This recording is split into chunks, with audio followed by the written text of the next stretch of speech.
New Jersey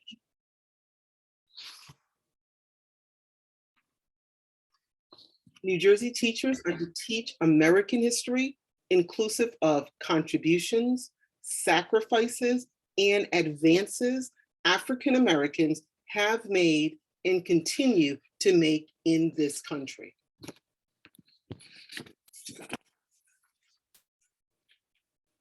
Governor Murphy signed a supplement into the law in 2021.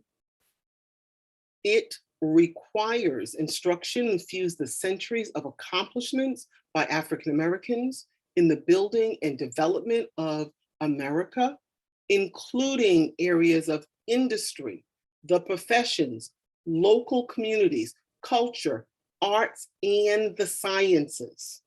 Instruction must enable students to know and understand our nation's heritage of slavery and freedom, and the contributions of African Americans to all areas of American society throughout history. Instruction must also emphasize the personal responsibility of each citizen to fight racism and hatred, and to uphold the national ideals of freedom and justice.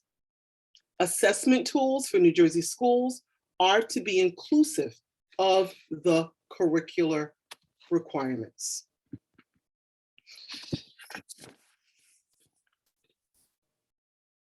African American history is American history. Let me say that again. African American history is American history. Learning an inclusive history has several outcomes. It gives students the tools to analyze and explain problems. Learning an inclusive history positions students to see patterns and that may impact the present. It also provides perspective for students to understand and solve problems. History does build empathy through studying the lives and struggles of others. The past teaches us about the present. I would like to play for you a small clip of a TED Talk. Here we will hear Okalani Dawkins, a passionate high school sophomore. In this TED Talk clip, she highlights the importance of African American history.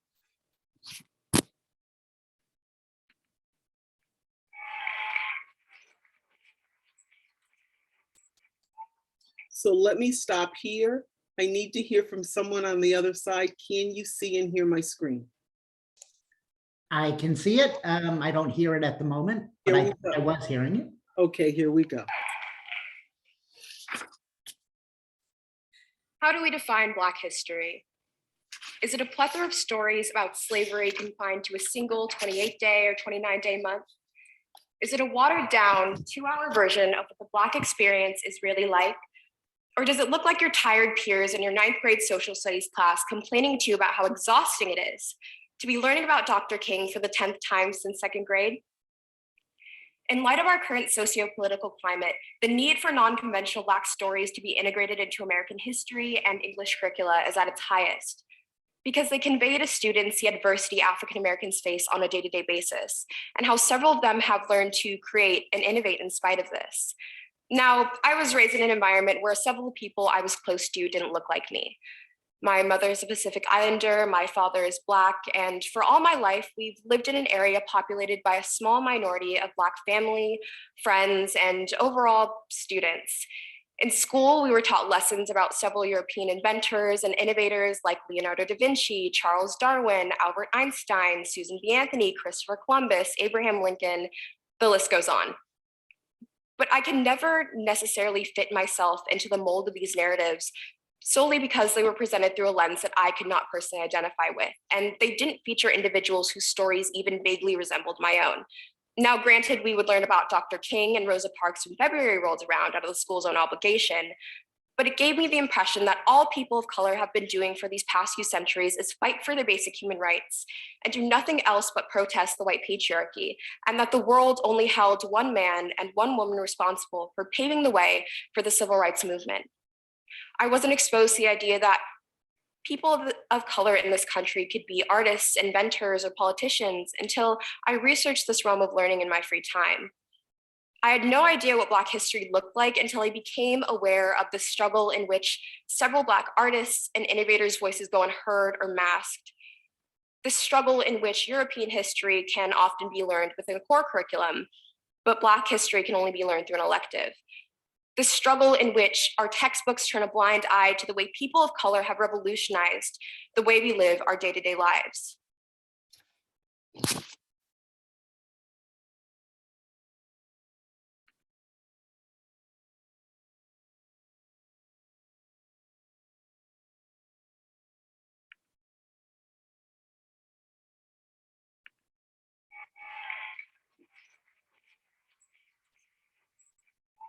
Technology, bear with me. Worked perfectly earlier. How do we define Black history? All right, stop. Is it a plethora of stories about slavery confined to a single 28-day or 29-day month? Is it a watered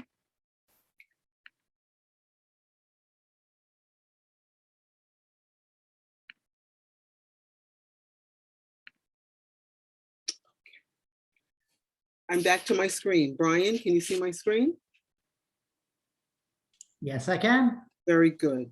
So, students in New Jersey and across the nation are speaking out. In schools such as Cherry Hill, New Jersey, Omaha, Nebraska, and even Winooski, Vermont, students are seeking more information. They want to learn about the African American experience. I have some quotes on the screen.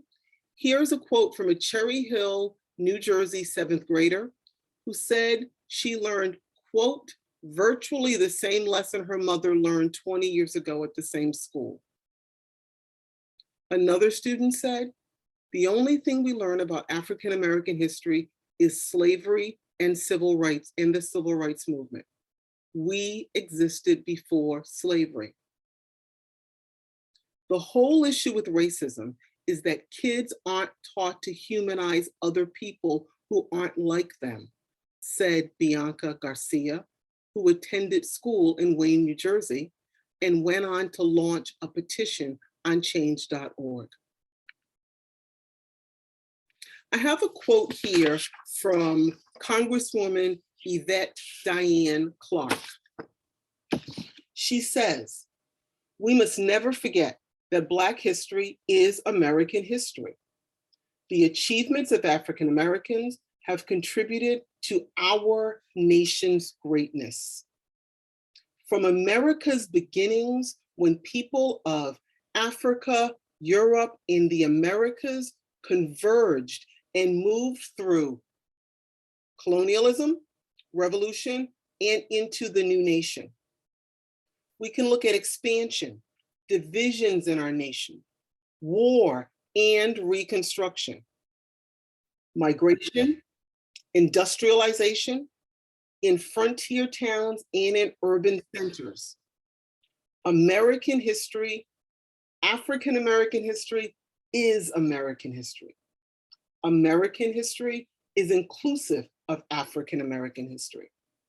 If we're looking at our nation's progressive movements, immigration, and empire building, American booms and busts, the war years and post-war changes, as well as Americans demanding civil rights for all Americans. Again, African American history is American history. Technological changes and recognizing our limits in a global economy. Environmental changes, along with new opportunities and challenges. African American history is American history. What I have on the screen for you is examples of elementary lessons where we're seeing the Amistad law being relevant to student learning. Whether the lesson is a lesson entitled, I Can Be a Great Citizen, or it's looking at voting rights, African-American hair love, a lesson on quilts, the first music, and a lesson on folk tales from Africa. What about hidden heroes, African-American women in NASA, as well as Simone Biles? Civics, beauty, the arts, science, family, leadership, and athletic excellence are a few of the themes of these Amistad relevant student learning experiences. If we look at the middle school, Amistad law is relevant in student learning in the middle school lessons. Here are some sample middle school lessons. Perhaps the students are learning about West African art, abolition movement in New Jersey, Black Revolutionary War contributions, perhaps all Black towns in antebellum New Jersey, the Buffalo Soldiers, Jack Johnson, and African Americans and the railroads.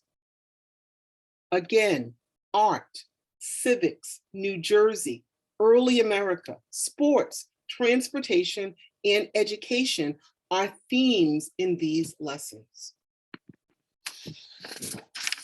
At the high school level, here we see a sample of topics of Amistad law relevant student learning opportunities.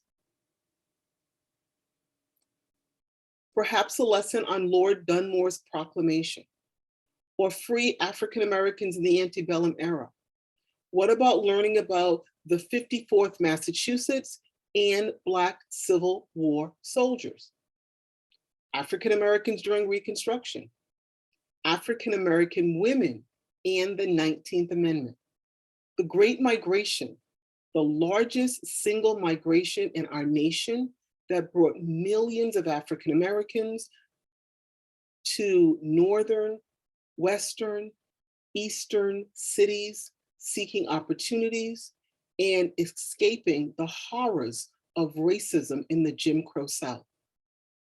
Perhaps students will learn about how the Great Depression affected African Americans, housing and urban development, historically Black colleges and universities, our HBCUs, African Americans in the Vietnam War, the Obama years, policing in the African American experience, as well as Tarana Burke and the Me Too movement. These lessons span from colonial America through the present. Students will come to see the complexity and the inclusivity of our American experience. African Americans are placed squarely in the creation, expansion, and world leadership of our nation.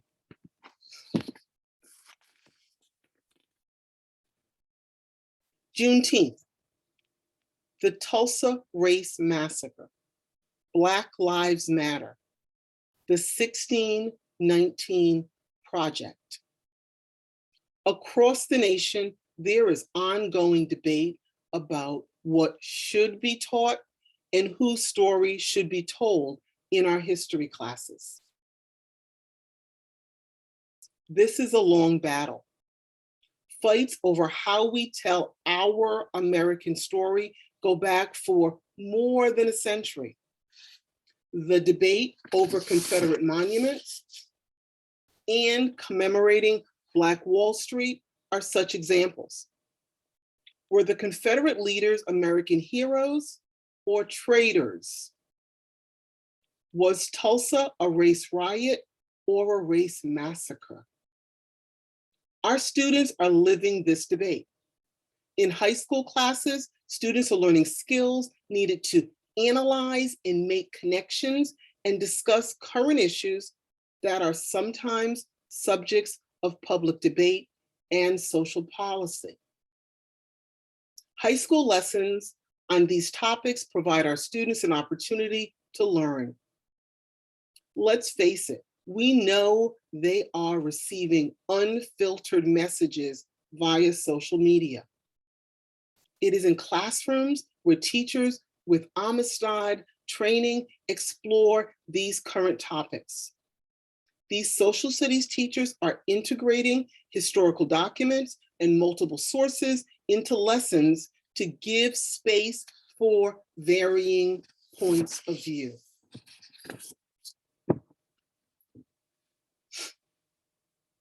So why is the Amistad law important to students?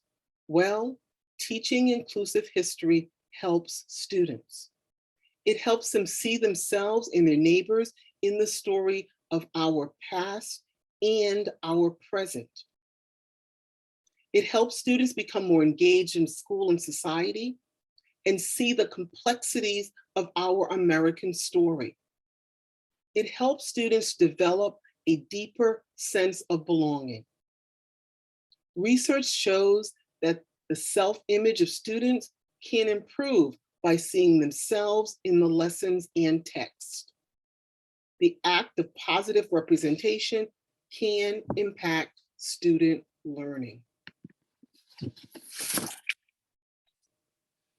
African American history is American history. Placing African Americans, Africans and African Americans in the margins of history, it limits and distorts our students' education and their understanding of themselves and their society. The Amistad Law seeks to change these distortions and omissions. The need for all students and Americans to obtain a more inclusive education becomes more evident daily.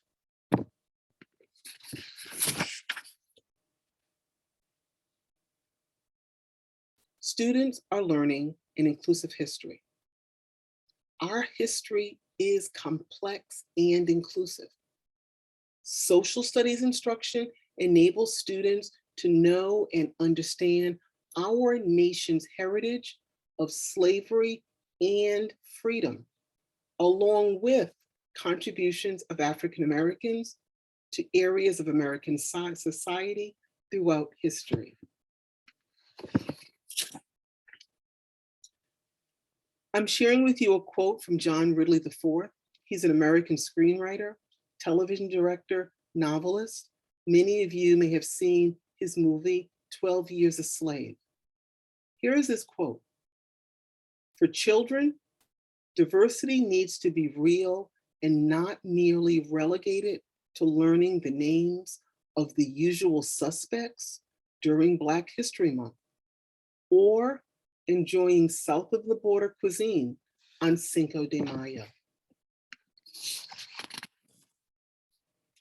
So here we see a banner from the Houston Museum of African American History and Culture, and it states, "Lest we forget."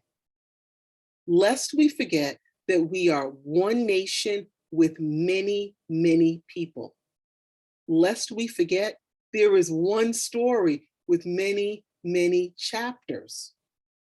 Lest we forget we have one history with many, many people who have sacrificed and contributed.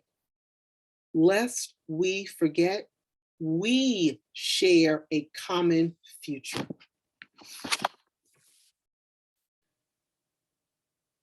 My name is Davida Lindsay-Harewood. I'm sharing with you my business email address. I'm now going to open the floor for comments, questions, and your thoughts.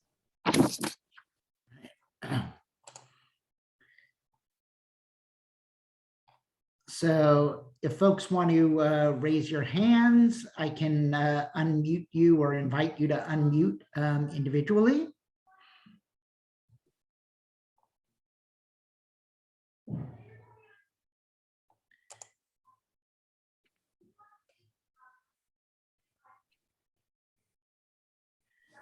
Your thoughts, your questions. Jennifer. Oh, okay, great. I'm just curious, can you give us an assessment of where Montclair Public Schools stand in terms of implementing the Amistad law? And the second question I would have would be, can you comment on how competent our teachers are in helping students learn our history? Those are valuable, they're both very, very good questions. And I am going to share with you that that would be beyond my experience right now to answer those questions. The best person to address those questions to would be the professionals in our central office.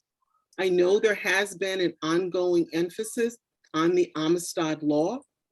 I have seen evidence of that, but I'm not qualified to give you an assessment. That would not be fair of me. I don't want to give you misinformation.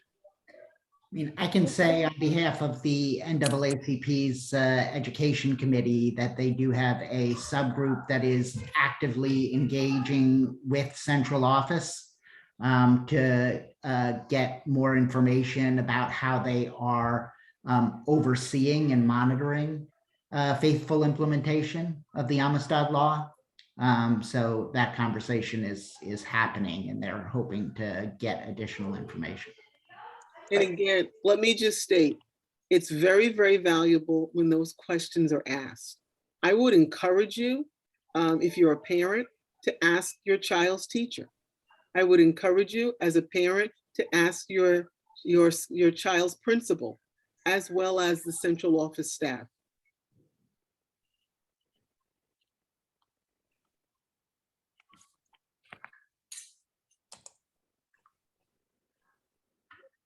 Obi? Hi, Hi, how are you? good to So you. I have a kindergartner and a fourth grader in the district. God bless you.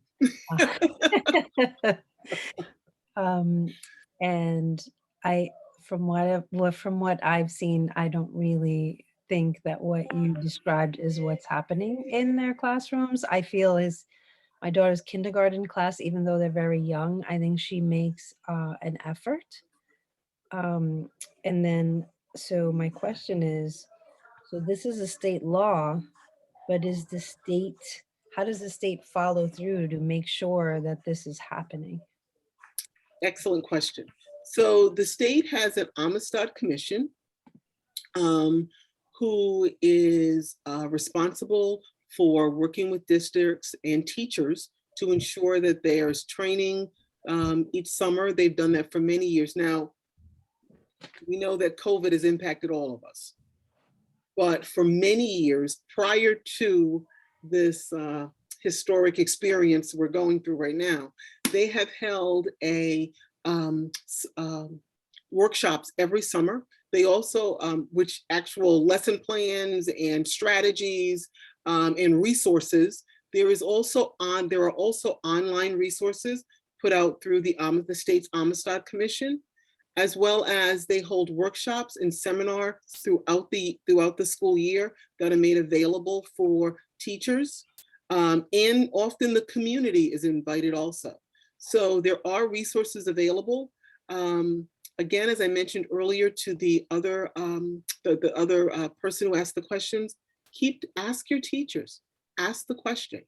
Now, there are many things our teachers need to do, but that doesn't mean that the Amistad law is any less, but it is required. So as parents, asking the questions often will bring something to the front of the mind that the teacher may say, well, this was a lesson or this was an activity, and you may not have seen that one, or it may not have been readily connected to the Amistad legislation.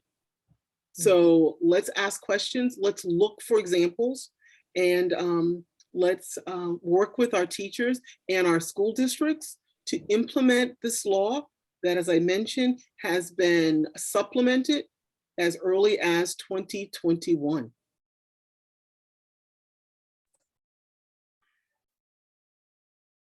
I'll ask a question. So you focused a lot on social studies, and I know you're a social studies teacher, but as you understand the law, and you've made reference to science and the arts and sports and other things, that can be taught by a social studies teacher as part of a social studies curriculum, or it can be infused into English language arts. It can be infused into a science class, an art class, a music class. Do you understand the law to require teachers across all subjects to look to find ways to infuse African-American culture and contributions? Or is the law really focused on social studies, and what role do non-social studies teachers play? That's a great question. So that's actually the subject of a little debate right now. As the law says, it clearly says social studies curricula. Okay. There are opportunities, though, for this to be done across content areas. So an easy fit, I would say immediately, would be in the music, in the arts. Also, it might be in our sciences, in our physical education. And it, again, it is possible to infuse this across our students' learning opportunities. Again, but the emphasis of the law has been social studies, but there are opportunities to infuse the Amistad law across different subject areas. Thank you. Dr. Harewood, for the trainings that are offered and with the commission and as the law is currently written, are teachers required, social studies teachers required to go to the training, or is it suggested? And I'll ask my next question after that. It is suggested. Many of the week-long training that had been done has often been done in the summer. Most teachers are not under contract in the summer. Right. It is it's suggested. I have found that I've attended several of them. Often we'll have many of our people who are newer to the social studies and language arts. So let's not lose our language arts teachers either. So I've often seen teachers who are newer to the profession. I'm learning to say, not say younger teachers. Teachers who are newer to the profession, who are seeing that they have, as true professionals, know that there are opportunities for growth.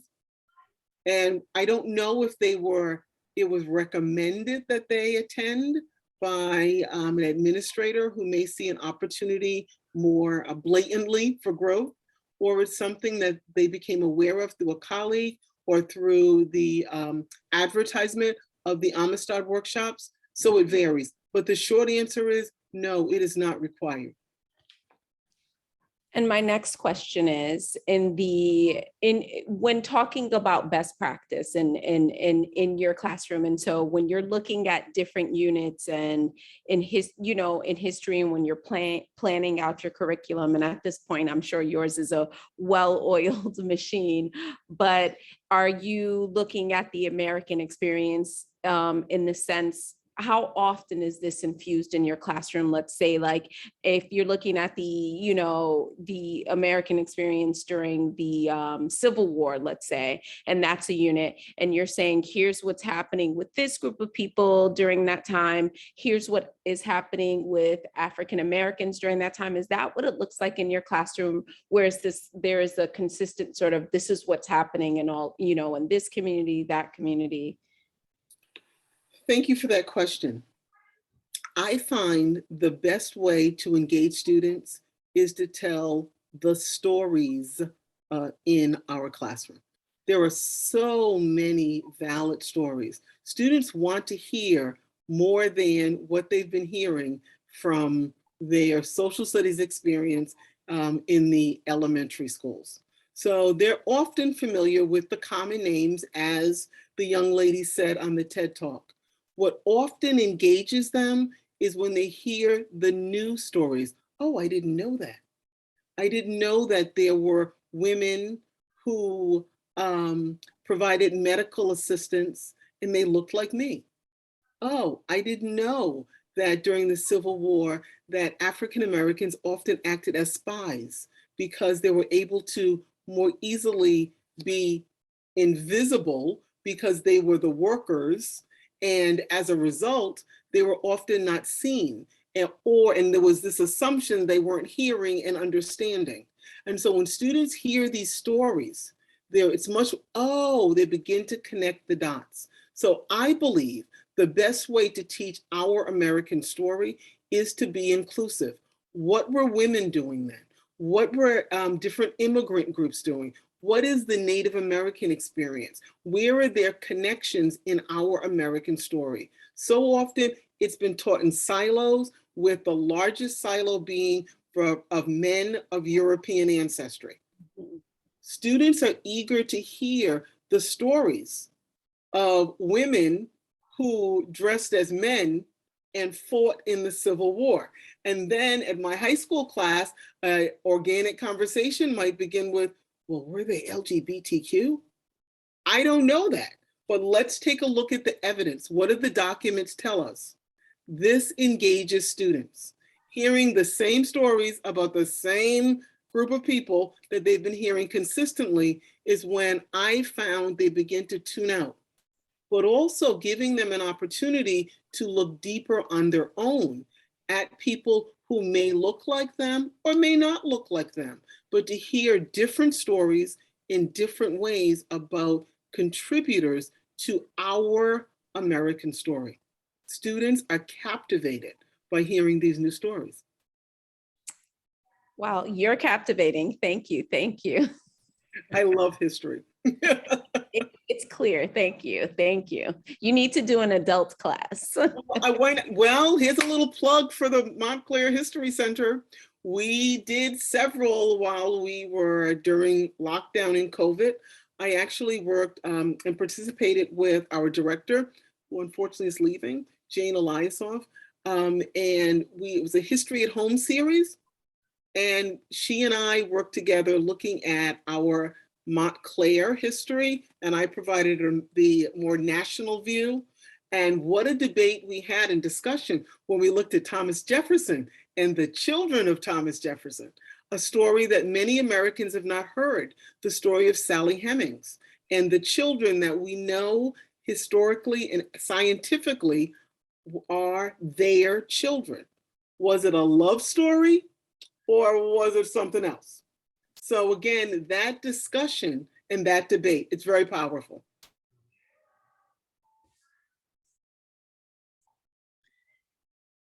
Anybody else have any questions for Dr. Harewood or thoughts you'd like to share on what she presented?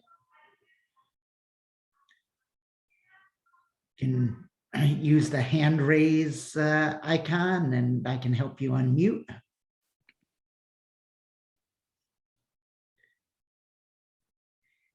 If not, I want to dig a little bit into, so we hear about there are learning standards, and then there's curriculum, and then there's lesson plans, right?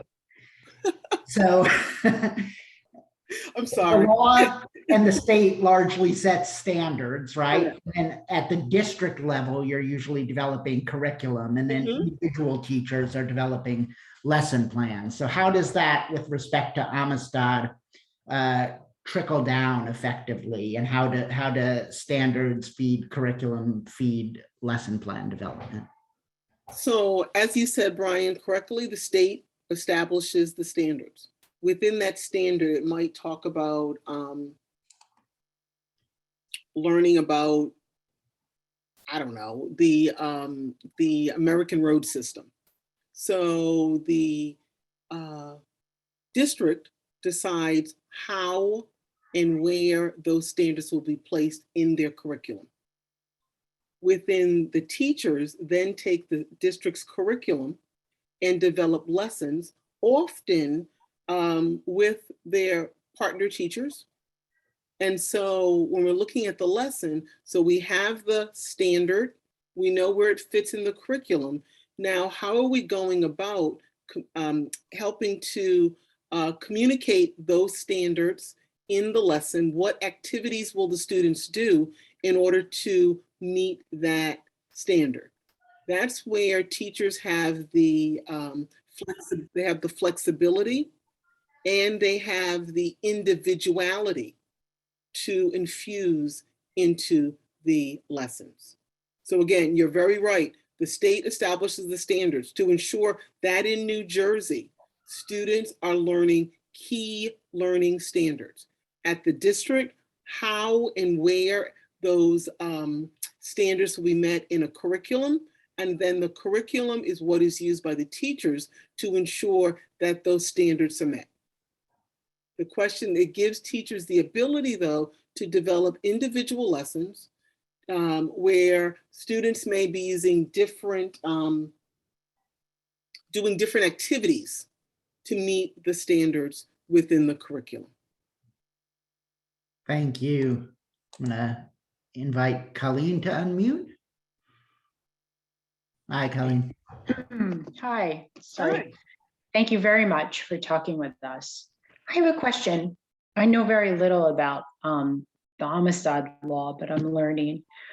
New Jersey has this law. Do other states have similar laws? Is it state by state? Has anyone approached like it to be a federal law? Where are we in the country with the Amistad law? Great question. New Jersey is in the forefront. Oh, good. New Jersey is a leader when it comes to the Amistad law.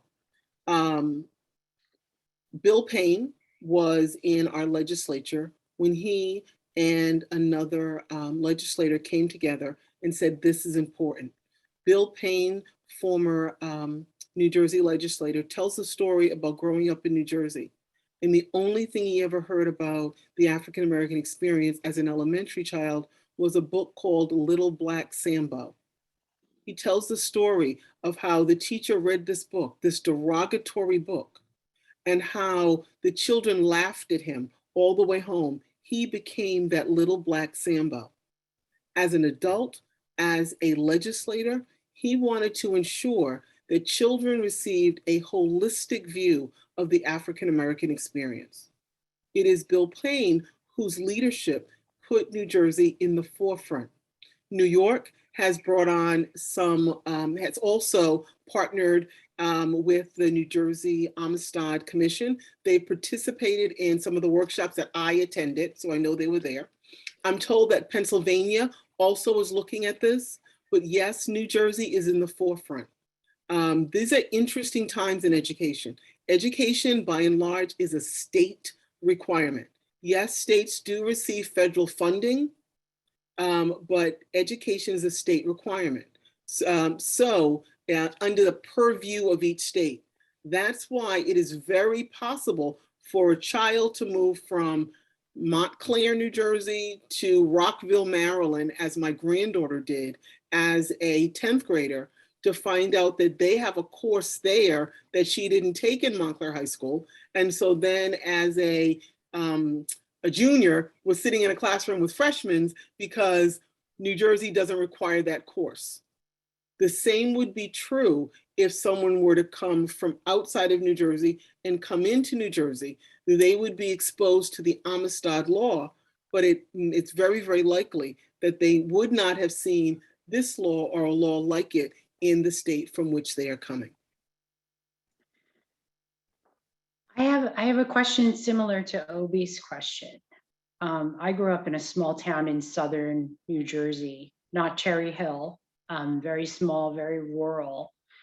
And I think about my school experience, and it was a very racially diverse area. But I think about my school experience and the teachers that are still there teaching in this small town in southern New Jersey. And I think like they would brush it aside. And is there any mechanism that the state has for people who say, yeah, great, we'll do it, and then just don't? You know what I mean? Like I think of my nephews living in this town, and they don't get this kind of curriculum. You know, I know they don't because I have conversations with them, and a lot of the concepts that I talk with them about are new or undiscussed. So how does the state sort of monitor who's actually teaching the curriculum and who's not? Is there a penalty? Can there be a penalty, for not, not teaching it? Again, phenomenal question. To the best of my knowledge, there is currently, I'm not aware of a penalty. Now, could the state make a penalty? I'm quite sure they could. The enforcement of the Amistad mandate falls with the Amistad Commission, the state commission. The emphasis, as I see it, has been to educate, communicate, provide learning opportunities. And then there's different populations in which to educate. And the most powerful population are the parents in the community. When parents in the community are aware and they begin to understand how important this is, I don't know, I've yet to meet a parent who says, I want my child growing up in a vacuum. I don't want them to know how to successfully interact with others. Now, I'm quite sure that parents out there, I just haven't met them. And I often, in conversations with parents, when they begin to hear about the Amistad law, they do just what you just did.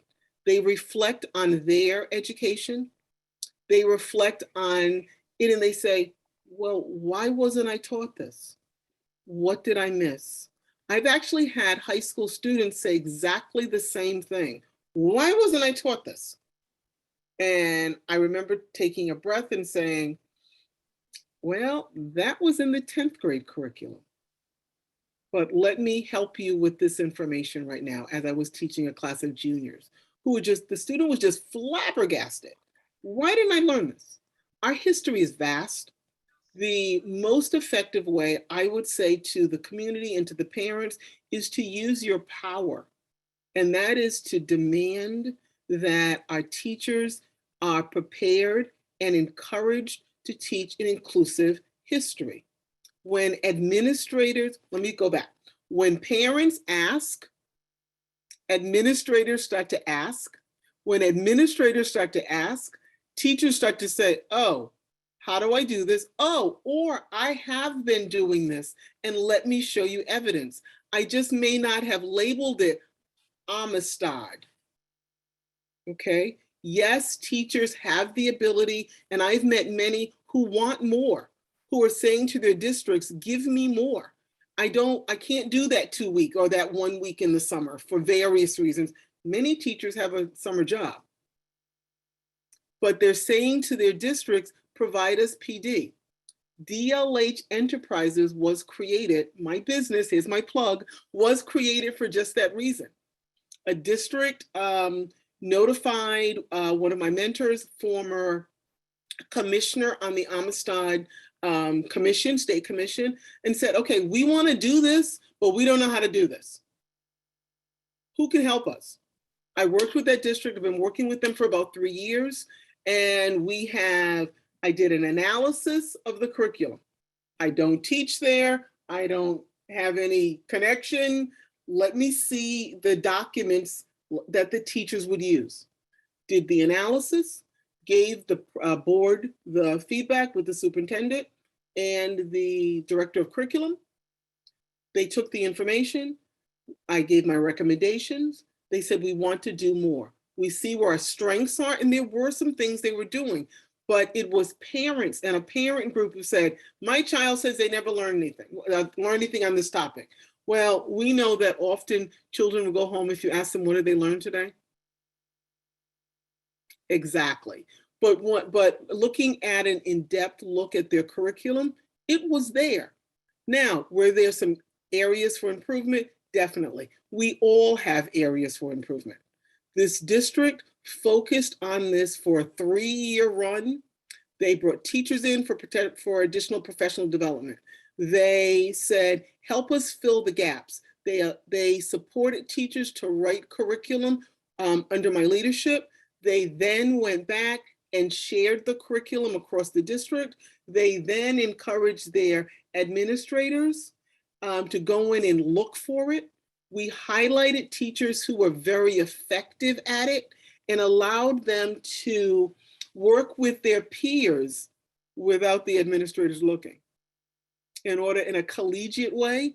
And so that the group became a little more comfortable. I mean, let's be clear. For some people, talking about the African-American experience makes them uncomfortable. If you don't know the information, if you have not been taught the information, if you don't feel a comfort level in speaking from historical fact and sharing various voices, most of us default to our comfort zone. So my pitch is, let's help our teachers. Let's support them. Let's give them the resources they need. And guess what, parents and community, let's hold our districts accountable. It's amazing what happens when parents speak.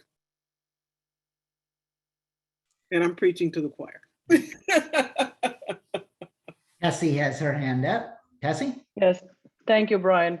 Actually, I think you answered part of my question. My question was going to be, when Brian asked about standards and curriculum and lesson plans, is it cyclical? Is curriculum looked at every couple of years, or is it looked at every summer? How does it work?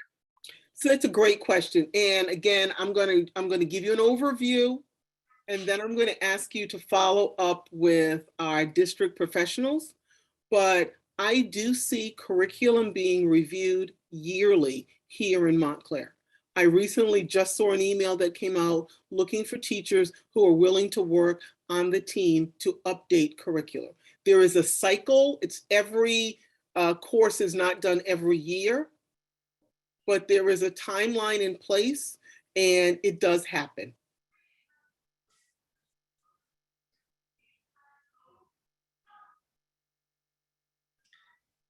Anybody else have questions? Raise your hand.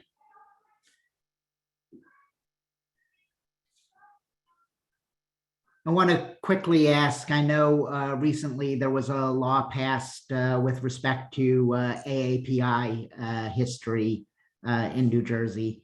And, you know, there's a Holocaust mandate. There are, you know, kind of other kind of diversity instruction or sharing of experiences. We now have, you know, Hispanic American Heritage Month as well. Do you view all of those mandates as competing within the social studies curriculum, or do you view them as, you know, able to be effectively kind of harmonized and they all work together? I think that we can all sing well together. I really believe our American story is our story. I believe our children only benefit when they hear multiple stories. I believe they tune us out when they hear the same story over and over again. And so let's look around our classroom. Our Montclair classrooms are diverse. New Jersey is one of the most diverse states in the nation, although we do have issues about where that diversity is, but it is one of the most diverse states. So I strongly believe in the value of hearing all stories at the table. I don't see it as competing at all. I see it as we can all sing. I happen to be a tenor and not a very good one, but I do believe that there's a place at the table for the sopranos and the bass and the baritones and the altos and the different levels. And why can't we all be at the table? This is our story. This is our story. Students need to know that our story is inclusive of many, many voices. So I applaud it. There's room at the table for all of us. Completely agree. This is Tessie again. I was muted and was not able to unmute myself. But what I wanted to say was I was in a meeting with central office where central office did talk about looking at the curriculum over the summer and integrating the multiple, the different facets that are in Montclair. The fact that new holidays were adopted this year tells us that they're open to it. So I think it's exciting what's happening in Montclair, and I'm very glad to hear you say that, curriculum is looked at every summer, even if it's bits and pieces here and there. I think that's a positive. And I loved your idea, your thought on sopranos. I don't know if you could see, but I was reacting with applause. I did. Thank you so much. Remember, I said I'm a tenor. You don't want me singing the soprano part, but I'll do my best to harmonize, and I'll do my best to support. And I've even learned from singing with the group that sometimes I got to back out a little bit, and that's okay. That's okay. So again, I am a firm believer. Again, there is room at the table for all of us. Our children need a more inclusive history than what many of us received. It's evident. It's evident. And they want to know.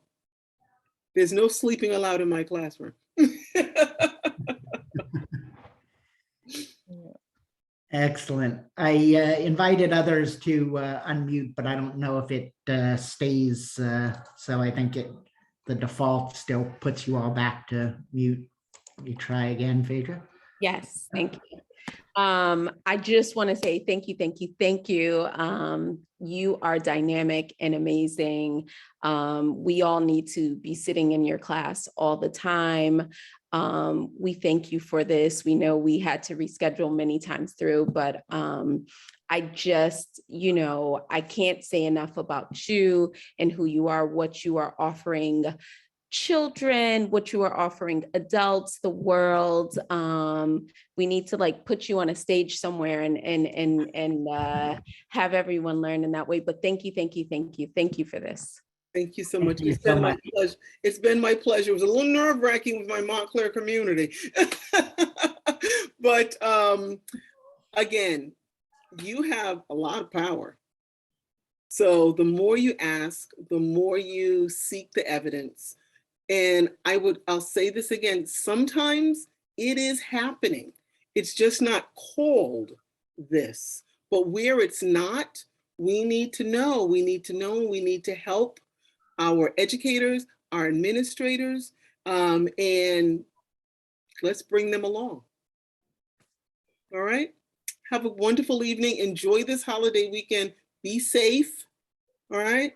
And thank you for investing your time in our children. I tell them all the time, they're my investment. Dr. Harewood's getting old.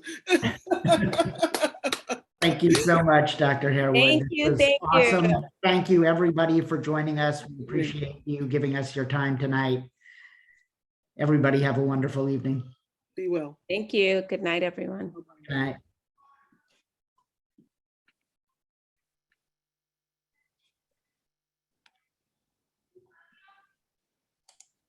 Thank you, Brian. All right. Let's see, do I have to stop the recording? Yes. Yes.